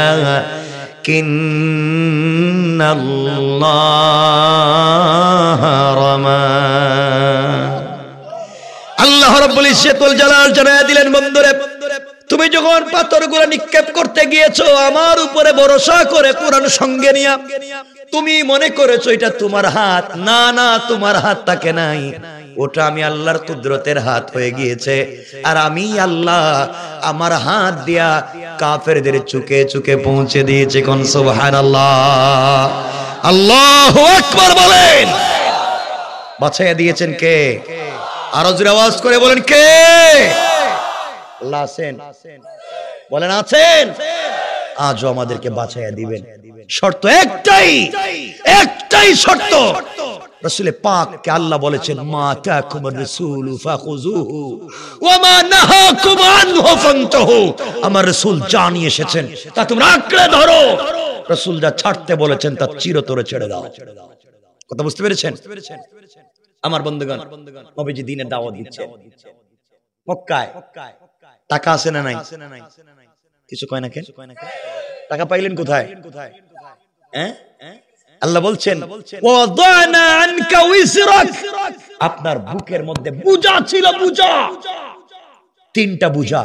একটা বোঝা হচ্ছে কোরআন মুখস্থ করার বোঝা, এটা হালকা করে দিয়েছি চাপ দিয়া। আরেকটা বোঝা ছিল দ্বীনের দাওয়াত দিতে টাকা লাগবে, খাদিজাকে বিয়ে করায়া সব সম্পত্তি আনায়া দ্বীনের রাস্তায় বিয়ে করায়া দিছি, বোঝা হালকা করেছি। আল্লাযী আনকাদা যাহরাক, যে বোঝার জন্য তুমি কষ্ট পেতে। আরেকটা বোঝা ছিল দ্বীনের দাওয়াত দিতে পাওয়ার লাগে। আমি আবু তালেবের দিলকে তো নরম করে দিয়েছি তোমার প্রতি, ইসলাম কবুল করে নাই, কিন্তু কাবা চত্বরে ঘোষণা করেছে আমার ভাতিজাকে আঘাত করলে পাল্টা আঘাত বড় নির্মম হবে। ঠিক কিনা বলেন? রাসূলুল্লাহ এবার দাওয়াত দেন। এবার নবীজি দাওয়াত দিচ্ছেন। কার মাইন্ড কখন আল্লাহ চেঞ্জ করে দেন। নবীজি দাওয়াত দিচ্ছেন, দিতে দিতে দিতে দিতে এখন অনেকগুলা দাওয়াত হচ্ছে। এই দাওয়াতগুলা পৃথিবীর জমিনে প্রথম লিল্লাহে তাকবীর, নারায়ে তাকবীরের মিছিল হয়েছিল। কোথায় জানেন না? কোথায়? মক্কায়, কাবা চত্বরে নারায়ে তাকবীরের ধ্বনি মিছিল হয়েছিল। এই মিছিলের নেতৃত্বে ছিলেন হযরতে ওমর। সুবহানাল্লাহ বললেন না? ওমর তো এসেছিলেন রাসূলকে মেরে ফেলবার জন্য। আমরা সেদিকে যাচ্ছি। এবার নবীজি দ্বীনের দাওয়াত দিচ্ছেন। দিতে দিতে এমন একটা বছর চলে আসলো, নবীজির চাচা মারা গেলেন। কে মারা গেলেন? বলেন না? দুঃখের বছর, ইয়াউমুল হাযান। রাসূলের দুঃখের বছর আছে, নবীজির চাচা নাই। এবার দ্বীনের দাওয়াত বাহিরে দিতে গেলে ক্ষমতার পরিবারের নাই। এর কিছুদিন এই বছরের ভিতরে মা খাদিজাতুল কুবরা ইন্তেকাল করলেন। নবীজি চিন্তা করলেন, আজকে আমার চাচাও নাই, দ্বীনের দাওয়াত নিয়ে বাহিরে গেলে কেউ আমাকে আঘাত করতে পারতো না। এখন বাহিরে কেমনে যাই? ঘরে আইসা তো শান্তি নাই, ঘরে খাদিজা নাই। বাহিরে যদি মানুষ পিটায়ও, ঘরে আসলে যার কাছে আমি শান্তি পাই, যে আমাকে সাপোর্ট দেয়, যে আমাকে না রেখে ঘুমিয়ে যায় না, যে সারা দিন না খেয়ে আমার জন্য বসে থাকে, আজ আমার খাদিজা নাই, আজ আমার চাচা নাই। আমি মক্কায় কোথায় যাব? ঘরে আসলে কেউ নাই, বাপ নাই, মা নাই, ভাই নাই, বোন নাই, চাচাও নাই, স্ত্রীও নাই, কই যাব? নবীজি ইসলাম চিন্তা করলেন, মক্কায় আর আমি থাকতে পারবো না, এখন চলে যাই তায়েফে, নানার বাড়ি যাই। হয়তো নানার বাড়ির মানুষ বাইগনা হিসাবে আদর আপ্যায়ন করে না। কথা বলছেন না কেন? চলতে লাগলেন। দেখেন নবীজি কি কষ্টে পড়ছে, কি কষ্টে পড়েছে। কেউ নাই। নবীজি পৌঁছে গেলেন তায়েফে। ইচ্ছা করলেন ওখানকার মানুষ হয়তো তাকে ভালোবাসবে। আমার বন্ধুগণ, নবীজি পৌঁছে গেলেন তায়েফে। পৌঁছার পরে তায়েফের মানুষকে দাওয়াত দিলেন, আসলিম তাসলাম, ইসলাম কবুল করো, শান্তিতে থাকতে পারবা। এই মানুষগুলো দাওয়াত শুনবার পরে দাওয়াত তো গ্রহণ করলো না। উল্টা নবীজিকে নির্মমভাবে আঘাত করতে লাগলো, মারতে লাগলো। পাগল বলে বাচ্চাদেরকে দিয়ে ইট পাটকেল রাসূলের শরীরে নিক্ষেপ করতে লাগলো। নবীজিকে রক্তাক্ত করে দিল। 3টা জায়গায় আমার রাসূল দ্বীনের দাওয়াত দিতে অজ্ঞান হয়ে পড়ে গেলেন। যেই নবীজির শরীরে জান্নাতে 70 জন পুরুষের শক্তি আছে, কতটুকু নির্যাতন করলে এই নবীজি অজ্ঞান হয়ে পড়ে যান। 3টা জায়গা অজ্ঞান হয়ে গেলেন। রক্তাক্ত দেহ নিয়ে রাসূল পাক সাল্লাল্লাহু আলাইহি ওয়াসাল্লাম খাদেমকে সঙ্গে নিয়ে যখন চলে আসলেন, কোথায় যাবেন, কার কাছে যাবেন, কোথায় বসবেন, কোথায় যাবেন, শেষ পর্যন্ত চিন্তা করলেন ঘরে গেলে তো ঘরেও শান্তি নাই, মক্কায় কার কাছে যাব, কে আমাকে শান্তি দিবে। সিদ্ধান্ত নিলেন, তিনি চলে গেলেন উম্মে হানির ঘরে। উম্মে হানির ঘরে গিয়ে বলছেন, বোন তোমার ঘরে আমাকে একটু জায়গা দাও। উম্মে হানির ঘরে থাকতে লাগলেন। আপনারা ভালো করে জানেন, মানুষ যখন একা হয়ে যায়, মানুষের দুঃখের কথাগুলা বেশি বেশি মনে পড়ে, ঠিক না? গভীর রাত্রে যখন হয়ে গিয়েছে, নবীজির শরীর রক্তাক্ত, শরীর থেকে রক্ত ঝরেছে, চামড়ায় বসন্তের মতো দাগ পড়ে গিয়েছে, শরীরটা ফুলে গিয়েছে, ব্যথায় কাতরাচ্ছেন। দীর্ঘ কয়েকদিন পরে যখন গভীর রাত্রে উম্মে হানির ঘরে শুয়ে আছেন, মনে পড়েছে, আহারে আজকে আমার খাদিজা নাই, খাদিজা থাকলে আমার আজকে এত কষ্ট হতো না। আজ আমার চাচা নাই, চাচা থাকলে কারো ক্ষমতা নাই আমাকে আঘাত করবার। আজ আমার একটা ভাই নাই, ভাই থাকলে আমাকে কেউ এত আঘাত করতে পারতো না। আমার বোনও নাই, আমার মাও নাই, আমার বাবাও নাই, কেউ নাই। এইভাবে যখন কাঁদতেছেন, মনে পড়ে গিয়েছে রব বলেছেন, ওয়ারাফা'না লাকা যিকরাক, বন্ধু আমি কি তোমাকে সম্মান বাড়াই নাই? আল্লাহর কাছে বলতে লাগলেন, আল্লাহ আপনি বললেন আমার সম্মান বাড়িয়ে দিয়েছেন, খাদিজার সম্পত্তির মাধ্যমে দ্বীনের দাওয়াতে শক্তি জুগিয়েছেন টাকা দিয়া, চাচার মাধ্যমে বাহিরের শক্তি জুগিয়ে দিয়েছেন, আজ কেউ নাই, আজ কেউ নাইতে আমার সম্মান কোথায় দিলেন? মানুষ আমাকে পিটায়, মানুষ আমাকে মারে, রক্তাক্ত করে, অজ্ঞান করে ফেলে দেয়, এত নির্যাতনের পরে আমার সম্মান কোথায়? রবের কাছে যখন চিৎকার করে নবীজি বলতেছেন, আল্লাহ তাআলা আপনি বলছেন আমার সম্মান বাড়িয়ে দিয়েছেন, মানুষ আমাকে মারে, টিটকারি করে, মানুষ আমাকে পাগল বলে, কই আমার সম্মান? আল্লাহ পাক তার হাবিবের কষ্টকে সহ্য করতে পারলেন না। যার মাধ্যমে দ্বীনের দাওয়াত দেওয়াতে চান, সে কষ্টে পড়ে যাবে, আল্লাহ সহ্য করতে পারলেন না। বন্ধুকে ওয়ারাফা'না লাকা যিকরাক সম্মান দিয়েছেন বুঝাবার জন্য জিবরিল আমিনকে পাঠায়া দিলেন। জিবরাইল হাজির হয়ে গেলেন, আর ডাক দিয়ে বলছেন, ইয়া রাসূলুল্লাহ, ইয়া হাবিবাল্লাহ, পয়গম্বর আরবি, আপনি চলেন আমার সঙ্গে। কোথায় নিয়ে যাবা? কাবা চত্বরে নিয়ে যাব। ও জিবরাইল, নিয়ে লাভ কি? কেউ যে আমার নাই, কেউ দেখতে আমারে আসে না, কেউ আমার খবর পর্যন্ত নেয় না। রব আমাকে সম্মান দিয়েছেন, বললেন আজ শুধু মাইর খাই, কই সম্মান? জিবরাইল বলছেন, পয়গম্বর আরবি চলেন না আমার সঙ্গে, কাবা চত্বরে যাই। কাবা চত্বরে আমার নবীজিকে নিয়ে গেলেন। এই সূরার শুরুতে আল্লাহ বলছেন, আলাম নাশরাহ লাকা সাদরাক, বন্ধু আমি কি আপনার সিনাকে বিদীর্ণ করে দেইনি? আমি কি আপনার সিনাকে চাক করিনি? একাধিকবার নবীজির সিনা কাটা হয়েছে।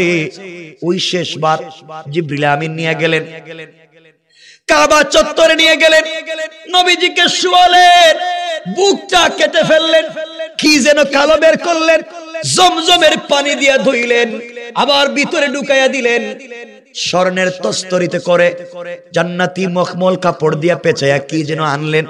কোরআনের ভাষায় যাকে বলে ইলম এবং হিকমত, দুটা এনে রাসূল পাকের বুকে ঢুকাইয়া দিয়া, আবার বুকটাকে একত্রিত করে দিয়া নবীজিকে বলছেন, ইয়া রাসূলুল্লাহ বলেন তো আগের মতো লাগে না এখন একটু ভালো লাগে? নবীজি বলছেন, জিবরাইল রে তুমি কি করলে, কি অপারেশন করলে, কি আমার বুকের ভিতরে ঢুকাইয়া দিলে? এখন আমার মনের ভিতরে শান্তি আর শান্তি পাওয়া যায়। জোরে পড়েন না সুবহানাল্লাহ। ইয়া রাসূলুল্লাহ, এখানেই শেষ না, আপনাকে সম্মান জানাতে হবে। আপনি দ্বীনের দাওয়াত দিচ্ছেন, এই জমিনে আপনি দ্বীনের রাহবার, দ্বীনের রাহবারের সম্মান বুঝিয়ে দিতে হবে। সমাজের মানুষকে বুঝাতে হবে যারা দ্বীনের রাহবার হয় তাদের কেমন সম্মান হয়। চলেন আপনাকে নিয়ে চলবো বাইতুল মুকাদ্দাস অথবা বাইতুল মাকদিস।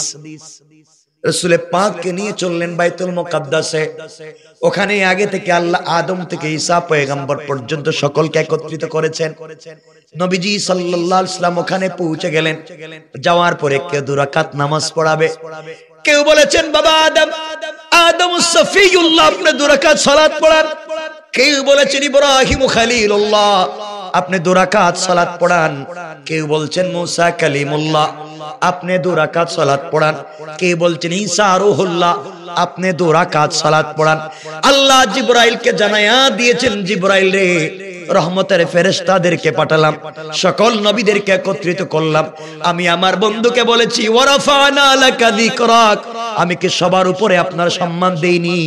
নবীজি বুঝতেছেন না, আমার বন্ধুকে সম্মান বুঝাইয়া দিতে হবে। সুতরাং এই মুহূর্তে আদম থেকে ঈসা নবী পর্যন্ত সকলেই হবে মুসল্লি, আর একমাত্র ইমাম হবেন আমার নবী মুহাম্মদুর রাসূলুল্লাহ। আল্লাহু আকবার বলেন। আপনাদের মনে কষ্ট হচ্ছে, রাত্র 12টা হয়ে গেছে, 12টার পরে তো লম্বা করব না। কষ্ট হচ্ছে না?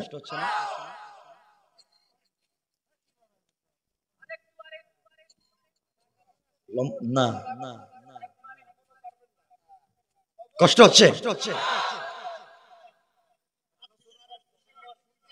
শোনেন, আরে শোনেন, কতক্ষণ বলছি, কয়েক মিনিট শোনেন। আমার মুসলমান বন্ধুগণ, এক পর্যায়ে নবীজি সালাতের ইমামতি করলেন। আল্লাহ বুঝায় দিলেন, বন্ধু ওয়ারাফানা লাকা যিকরাক, আদম থেকে ঈসা পর্যন্ত সকলে আজকে মুসল্লি, আর আপনাকে সবার ইমাম বানাইয়া আমি আল্লাহ ইমামুল আম্বিয়া ওয়ার রাসূল, আর এই মুহূর্তে বানাইয়া দিলাম ইমামুল মুরসালিন। আল্লাহু আকবার। সম্মান দিয়েছেন রব। নবীজি খুশি হয়ে গেছে। এতক্ষণ কাঁদতেছিলেন। জিবরাইল বলছেন, ইয়া রাসূলুল্লাহ, খুশি? জিবরাইল খুশি হবে না কেন? সম্মান তো রব দিয়েছেন। জিবরাইল বলছেন, ইয়া রাসূলুল্লাহ, শেষ না, রবের কাছে আপনি যে কথা কইছেন, যে আপনার কই সম্মান দিছে আপনি বুঝতেছেন না, রব আপনাকে সম্মান আজকে বুঝাবেই। রব বলেছে তার কাছাকাছি নিয়ে যাবে। কারণ বন্ধু যখন কষ্ট পায় তখন বন্ধুর উচিত হচ্ছে বন্ধুর বাড়িতে গিয়ে বন্ধুকে সান্ত্বনা দেওয়া। ঠিক কিনা কোন? এটাই হচ্ছে অরিজিনাল বন্ধুর কাজ। নবীজির বাপ নাই, নবীজির মা নাই, নবীজির চাচা নাই, নবীজির স্ত্রী নাই, একজনের কেউ নাই, এমন একজনের সঙ্গে যদি সত্যিকার অর্থে রব বন্ধুত্ব করে থাকেন, উচিত হচ্ছে তাকে কাছে নিয়ে সান্ত্বনা দেওয়া। ঠিক কিনা বলেন? এই জন্য তো রব সম্পর্ক করেছেন আমার রাসূলের সাথে। ওই কথাটা বুঝাবো শেষে। কিসের সম্পর্ক? এবার জিবরিল আমিন আমার নবীজিকে বুঝাচ্ছেন আর বলছেন, ওয়ারাফানা লাকা যিকরাক, আপনার সম্মান কত উপরে আজকে বুঝবেন। এবার নবীজিকে নিয়ে চললেন জিবরিল আমিন আসমানের দিকে, ঊর্ধ্ব গগনের দিকে পৌঁছে গেলেন।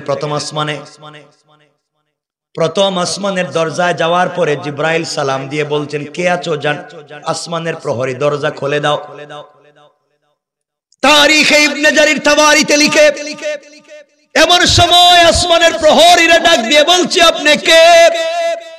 জিবরাইল বলছেন, আনা জিবরাইল, আমি জিবরাইল, তোমরা দরজা খুলে দাও, আমি ভিতরে ঢুকবো। জান্নাতের প্রহরীরা ডাক দিয়ে বলছে, জিবরাইল বেয়াদবি মাফ করবেন, আসমানের প্রথম দরওয়াজা খুলে দেওয়া যাবে না। কেন খুলে দেওয়া যাবে না? আল্লাহ পাক রব্বুল ইজ্জত ওয়াল জালাল যেই দিন প্রথম আসমান তৈরি করেছেন, ওই দিন থেকে নিয়ে আজ পর্যন্ত আরশে মুআল্লা পর্যন্ত লাল গালিচা বিছিয়ে একটা রাস্তা করেছেন। রাস্তার দুই পাশে কাঁচা ফুল ছিটিয়ে দিয়েছেন। জান্নাতুল ফিরদাউস থেকে মিশকে আম্বরের স্তূপ ডাল এনে ভেঙে ফেলে দিয়েছেন। ওই জায়গা ডিজাইন করেছেন একমাত্র কেবলমাত্র তার বন্ধু হাবিবুল্লাহর জন্য, তাকে নিয়ে যাওয়ার জন্য এত সুন্দর করেছেন, স্ট্রাকচার ডিজাইন করেছেন তার নাম দিয়া। সুতরাং এই জায়গা দিয়ে কাউকে যাইতে দেওয়া যাবে না। জিবরাইল বলছেন, ও ফেরেশতারা, ও সিকিউরিটি গার্ড, তোমরা শোনো, যার জন্য রব এত সুন্দর সম্মানের জন্য এত সাজাইলেন, তিনি আমার সাথে আছেন, তোমরা গেট খুলে দাও। আল্লাহু আকবার বললেন না? নবীজি উঠে গেলেন, কুশল বিনিময় হলো, ঘটনা এখানেই বলবো না। কুশল বিনিময় হলো, কথাবার্তা হলো। জিবরিল আমিন দেখে নবীজি হাসতেছেন। জিজ্ঞেস করলেন, ইয়া রাসূলুল্লাহ, ঘুম থেকে উঠাইয়া নিয়ে আসলাম, কাঁদতেছেন, এখন হাসতেছেন, ব্যাপার কি? জিবরাইল ডাক, জিবরাইলকে আমার নবী ডাক দিয়ে বলছেন, ও জিবরাইল, আল্লাহ যে আমাকে এত ভালোবাসে আমি জানি না। আসমানের প্রথম আসমানে উঠে দেখলাম আসমানের গেট, আসমান থেকে যে রাস্তা করেছেন, যত ডিজাইন করেছেন, সকল জায়গায় ডিজাইন করেছেন আমি নবীজির নাম দিয়া। সুবহানাল্লাহ বললেন না? কারণ যে যাকে ভালোবাসে তার নাম বেশি লিখতে মন চায়, ঠিক কিনা বলেন?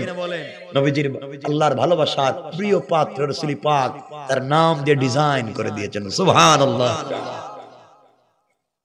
নবীজি উঠতে লাগলেন। এক আসমান, দুই আসমান, 3, 4, 5, 6, 7 আসমান উঠে গেলেন উপরে। এখানের ঘটনা উদ্দেশ্য না, শুধু উদ্দেশ্য রাফানা লাকা যিকরাক। এখানে অনেকগুলা ঘটনা আছে, অনেক কথাবার্তা আছে, এগুলা মূল উদ্দেশ্য না।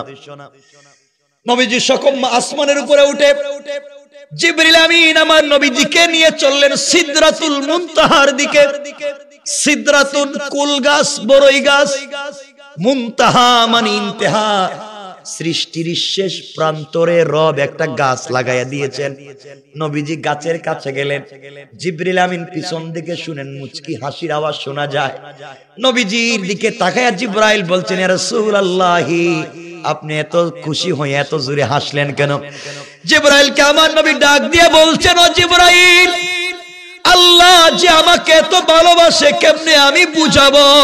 দেখো না বড়ই গাছ, কুল গাছের পাতার দিকে তাকায়া প্রত্যেকটা পাতার এক পার্শ্বে আল্লাহর নাম, অপর পার্শ্বে আমি রাসূলের নাম। এটা আসতে বলেন সুবহানাল্লাহ, জোরে বলেন না। ওয়ারাফানা লাকা যিকরাক। বন্ধু, কই তোমার সম্মান নিয়ে এসেছি? সম্মান দিতে দিয়ে রাসূলের সম্মান বলেছেন, বন্ধু, পৃথিবীতে যত জায়গায় আজান হবে, যেখানে আজানে আমার নাম, ওখানে তোমার নাম। সুবহানাল্লাহ বললেন না? নামাজে যেখানে আমার নাম, ওখানে তোমার নাম। সুবহানাল্লাহ। ওয়ারাফানা লাকা যিকরাক। সম্মান আর কি চাও?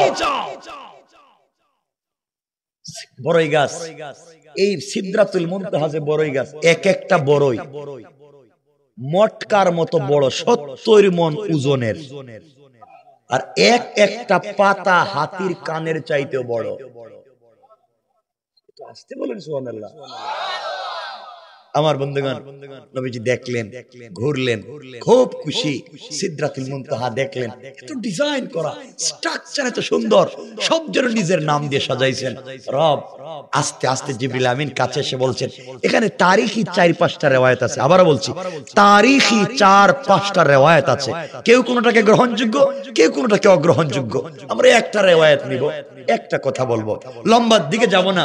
নবীজি সাল্লাল্লাহু আলাইহি ওয়াসাল্লাম এবার জিবরিল আমিন নবীজিকে বলছেন, ইয়া রাসূলুল্লাহ, আমি এখানে থেকে গেলাম, আমি আর যেতে পারবো। আমার দেখেন তো পাসপোর্ট আছে, পাসপোর্টে ভিসা আছে, ভিসার মেয়াদ আছে, সব আছে, কিন্তু আমার রোড পারমিট নেই। আমি যে রোডে যাব, এই রোডের পারমিট আল্লাহ আমারে দেন নাই। আপনি এখানে থাকেন, আমি চললাম। এখন আপনাকে দাওয়াত দিয়ে এখানে যিনি নিয়ে এসেছেন, আপনাকে সম্মানের কথা বলেছেন, আপনাকে ওখান থেকে তার দায়িত্বে তিনি নিবেন। এত আসতে বললেন কেন? সুবহানাল্লাহ। জিবরাইল চলে গেছে, নবীজি একা একা দাঁড়িয়ে আছেন। আগেই বলেছিলাম, মানুষ একা হলে দুঃখের কথা মনে হয় নাকি? কথা বলেন না কেন? অনেক কথা রাসূলের মনে পড়ছে, আরে আজকে আমার কত সম্মান, আরশে আজিম সিদরাতুল মুনতাহা এসেছি, কত সম্মান। নবীজি ইসলাম খাদিজার কথা মনে পড়ছে, আজকে যদি খাদিজা থাকতো আমি বলতাম আমার কত সম্মান। আজ যদি আমার বাপ থাকতেন, তার ছেলের কত সম্মান। আল্লাহু আকবার। ছেলে যদি সম্মানী হয়, বাপের কলিজাটা বড় হয়ে যায়।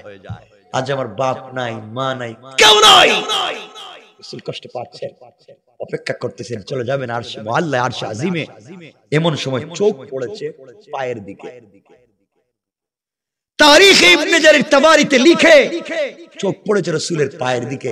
রাসূল তাকায়া দেখেন পায়ের মধ্যে ওই পুরাতন ছেঁড়া জুতাই। সুবহানাল্লাহ বললেন। নবীজির মনে পড়েছে, আরে এই জুতা নিয়ে আরশে আজিমে যাব। মনে পড়েছে মুসা কালিমুল্লাহর কথা। মুসা কালিমুল্লাহ তুর পাহাড়ে আল্লাহর সঙ্গে দেখা করতে যাবেন। রব বলে দিয়েছেন, মুসা তুমি আমার সঙ্গে তুর পাহাড়ে দেখা করতে আসতে পারবে, জুতা নিয়ে আসতে পারবে না। ফাখালানা আলাইকা ইন্নাকা বিল ওয়াদিল মুকাত্তাওয়া। ও মুসা, এটা পবিত্র পাহাড়, পবিত্র উপত্যকা, এখানে জুতা নিয়ে আসা যায় না। নবীজি চিন্তা করলেন, জমিনে তুরে সায়নায়, তুর পাহাড়ে মুসাকে জুতা নিয়ে উঠতে আল্লাহ দেন নাই, খুলতে বললেন। আর আমি জুতা নিয়ে আরশে আজিমে যাব। ইতিহাসে পাওয়া যায়, তারিখ ঐতিহাসিক তথ্য মতে পাওয়া যায়, নবীজি সাল্লাল্লাহু আলাইহি ওয়াসাল্লাম জুতা খুলে দিতে চাইলেন। আওয়াজ হলো, আওয়াজ হলো, আওয়াজ আসলো, হাবিবুল্লাহ জুতা খুলবার কোনো প্রয়োজন নাই, আপনার জুতা মুবারকের দাম আছে, এটা আপনার পা মুবারক লেগেছে। পয়গম্বরে আরবি, আপনার পায়ের দাম তো আমার সকল জান্নাতের চাইতো বেশি। পয়গম্বরে আরবি, আজকে দুনিয়ার জমিনে কোরআনের সঙ্গে যেই কাপড়টা লাগানো থাকে তারও দাম হয়ে যায়, যে কোরআন যেই কাঠের মধ্যে রাখা থাকে কাঠেরও দাম হয়ে যায়। হাবিবুল্লাহ তোমার পায়ের সঙ্গে যেই জুতা লেগেছে সেই জুতারও দাম হয়ে গিয়েছে, আপনি ওঠা নিয়ে আসেন। তার তোমার পায়ের জুতা, তার ধুলিকণাগুলা রয়েছে, ওগুলার মাধ্যমে আমি আল্লাহ আমার আরশে আজিমকে সম্মানিত করতে চাই। সুবহানাল্লাহ, ওয়াজ করে বলেন। ওয়ারাফা'না লাকা যিকরাক। বন্ধু, শুধু তোমার সম্মান না, তোমার সব জিনিসেরও সম্মান। আমার বন্ধুগণ, রাসূল পাক পৌঁছে গেলেন। কোরআনে রব বলেছেন ফাকাবা কাউসাইনি আও আদনা। তিন ব্যাখ্যা দিয়েছেন মুফাসসির এই আয়াতের। আমরা একটাই বলবো যে কাবা কাউসাইন, ধনুক বাঁকা করলে যত কাছাকাছি আসে, নবীজি এবং আল্লাহ তত কাছাকাছি বসে কথা বলেছেন। শুধু একটা ব্যাখ্যা নিলাম, বাকিগুলোর দরকার নাই। এবার নবীজি আরশে আজিমে আল্লাহর কাছে পৌঁছে গিয়েছেন। রবের ওখানে যাওয়ার পরে হাসতেছেন। আল্লাহ বলছেন, হাসো কেন বন্ধু? নবীজি বলছেন, আল্লাহ তাআলা হাসি ওই জন্যে, সব ঘোরাঘুরি করে আসলাম, ওখানে আসার পরে দেখি আপনি আরশে আজিমকে যা ডিজাইন করেছেন, যা সুন্দর করেছেন, সব করেছেন আমার নাম দিয়া। সুবহানাল্লাহ, জোরে পড়েন না সুবহানাল্লাহ। কথাবার্তা হচ্ছে। নবীজিকে আল্লাহ জিজ্ঞেস করলেন, বন্ধু আসলা তো বাড়ি থেকে, বন্ধু বন্ধুর বাড়িতে গেলে কিছু গিফট নেই, উপহার নেই, হাদিয়া নেই, আপনারা মনে হয় কিছু দেন না? কোন মেহমান বাড়ি গেলে খালি হাতে যান না? নবীজিকে আল্লাহ বলছেন, বন্ধু তুমি কি খালি হাতে আসছো? নবীজি বলছেন, আল্লাহ আপনি আমারে বোকা পাইছেন নাকি? আপনি আমার দাওয়াত করলেন, আমি খালি হাতে আসবো? কি নিয়ে আসছো? আমার নবীজি আল্লাহকে বলতে লাগলেন, আত-তাহিয়াতু লিল্লাহি ওয়াস-সালাওয়াতু ওয়াত-তাইয়্যিবাত। আল্লাহ যত পবিত্রতা, যত সালাত, যত সালাম সব আজকে আপনাকে হাদিয়া করে দিলাম। সুবহানাল্লাহ বললেন না? আল্লাহ খুশি হয়ে গেলেন। খুশি হয়ে বলেন, আসসালামু আলাইকা আইয়ুহান নবিয়্যু। ইয়া নবী না, আসসালামু আলাইকা আইয়ুহান নবী সালাম দিচ্ছেন রাসূলকে, জবাব দেওয়ার কথা, নবীজি জবাব দিচ্ছেন না, কাঁদতেছে। রব বলছেন ব্যাপার কি? আপনার কষ্ট দূর করবার জন্য নিয়ে এসেছি, আপনি কাঁদছেন কেন? আমার নবীজি বলছেন আল্লাহ তাআলা আপনার কাছাকাছি আমাকে নিয়ে এসেছেন দুঃখ দূর করবার জন্য, অথচ আপনি আসবার পরে কত কথাই আমাকে জিজ্ঞাসা করলেন, কে কেমন আছে, কে কেমন আছে সব জানতে চাইলেন, একটা বার আমার গুনাহগার উম্মতের কথা জিজ্ঞাসা করলেন না। যাদের জন্য এত কষ্ট করলাম, এত মায়ের খাইলাম, তাদের কথা জিজ্ঞাসা করলেন না। রব এখন খুশি হয়ে আপনি আমাকে সালাম দিয়েছেন, কেমনে আমি সালামের জবাব দিব? আপনি আমার একা সালাম দিলেন, আমার উম্মত গুলাকে দিলেন না। আল্লাহু আকবার। তোমার রাসূল এত উপরে যাওয়ার পরও তোমাকে বলে যায় নাই, উম্মত গুলাকে বলে যায় নাই, তুমি আর আমি সেই রাসূলকে ভুলে বসে আছি। আমার বন্ধুগণ বলছেন, বন্ধু ঠিক আছে, সকলের জন্য সালাম, আসসালামু আলাইনা ওয়া আলা ইবাদিল্লাহিস সালিহিন, সকলের জন্য সালাম। নবীজি বলছেন আল্লাহ, আপনারা তো খুশি হয়ে গেছেন। নবীজি বলছেন আল্লাহ সালাম তো দিয়েছেন, খুব খুশি হয়েছি, আমাকে সালাম দিয়েছেন সরাসরি, আর আমার উম্মত এখন বসে রয়েছে কই, রূপসা, তাদেরকে কই সালাম দিলেন? সরাসরি সালাম না দিলে তো সালামের কোনো মজা নাই। আল্লাহ আমাকে সরাসরি দিলেন, উম্মত গুলাকে দিলেন না। আল্লাহ বুঝতে চাচ্ছেন আমি কি বাড়ি বাড়ি দেশে দেশে গিয়ে সালাম দিব? আল্লাহ কেমনে দিবেন আমি জানি না, আমার উম্মত গুলাকে সরাসরি সালাম না দেওয়া পর্যন্ত আমি সালামের জবাব দিতাম না। রব বলেছেন কেমনে দিব, কেমনে দিবেন আপনিই জানেন। কথা হচ্ছে না। নবীজি বলছেন আল্লাহ আমাকে কষ্ট দেওয়ার জন্য আনছেন? আল্লাহ বলছেন বন্ধু তোমাকে খুশি করতে এনেছি, তাহলে আমাকে খুশি করে দেন, আমার উম্মতকে সালামের ব্যবস্থা করেন। এবার আল্লাহ বলছেন বন্ধু তাহলে শোনো, কথা দিলাম কিয়ামতের দিনে হিসাব নিকাশের পরে জান্নাতীরা যখন জান্নাতে পৌঁছে যাবে, ওই সময় দারুস সালাম নামক একটা জান্নাত আছে, ওই জান্নাতের ভিতরে আমি আল্লাহ একটা প্রোগ্রাম করব।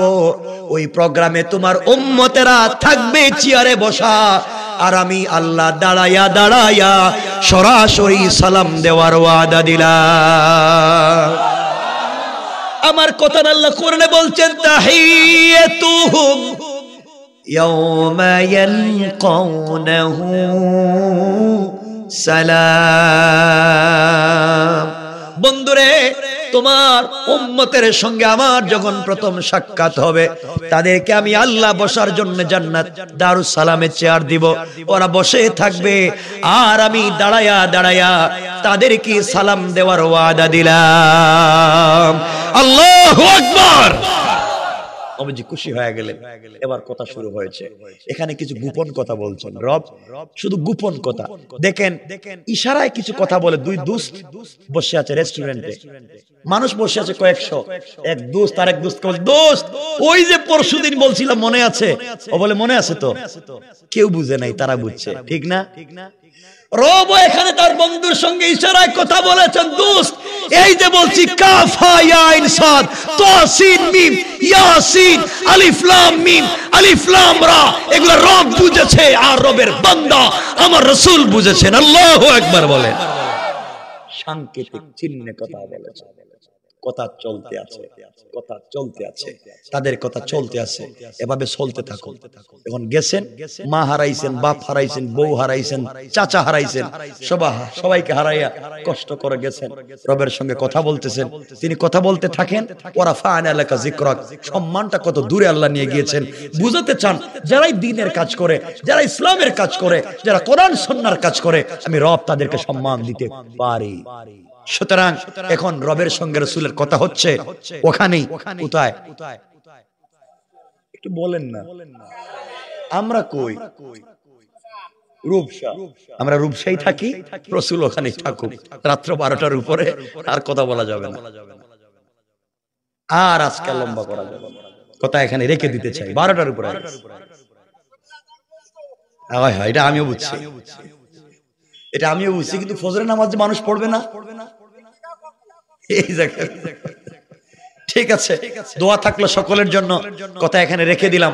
এতক্ষণ আলোচনা করে যা বুঝাতে চাইলাম, দ্বীনের পথে যদি চলেন, স্টিম রোলার নির্যাতন আসবে, আমরা যদি শক্ত থাকতে পারি, রব দিন শেষে সম্মানিত করে দিবেন ইনশাআল্লাহ। বলেন না ইনশাআল্লাহ?